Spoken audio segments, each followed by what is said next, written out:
तर अज्ञात व्यक्तीनं सीडीआर दिला असा दावा दमानी यांनी केलाय। जर सीडीआर पोहोचला असता तर पूर्ण कॉपी आली असती असं उदय सामंतांनी म्हटलंय। पत्रकार परिषदेतील कागद दमानी यांना कोणी दिले याची सखोल चौकशी करण्याची मागणी उदय सामंतांनी केली आहे। अशा आरोपांमुळे शिंदेंचं नेतृत्व कमी होणार नाही असा टोला त्यांनी दमानी यांना लगावला आहे।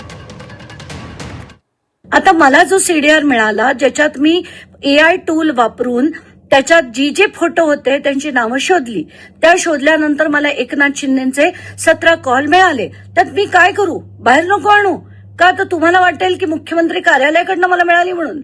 मला असं वाटतं ना, हे फालतू प्रश्न विचारणं आता तुम्ही बंद करा।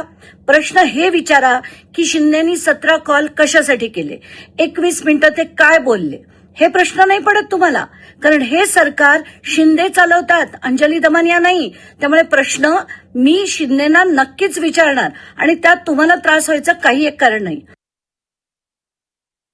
कोण कोणाला भेटले ह्याची सगळी जंत्री ही महाराष्ट्राच्या जनतेकडे आहे। आणि मगाशी जे तुम्ही म्हटलं की आमच्या नेत्यांना टार्गेट करण्याचा कोण प्रयत्न करते का, हे बघा त्याच्यामध्ये तथ्य आहे असं तुमच्या म्हणण्याप्रमाणे मी जर म्हटलं की बाबा टार्गेट करण्याचा प्रयत्न करते, पण त्याचा काही उपयोग आहे का? माननीय एकनाथ शिंदे साहेबांनी स्वतःचं कर्तृत्व नेतृत्व हे महाराष्ट्रामध्ये सिद्ध केलेलं आहे। आज देशाच्या राजकारणामध्ये एनडीए मधले ते 3 नंबरचे नेते आहेत।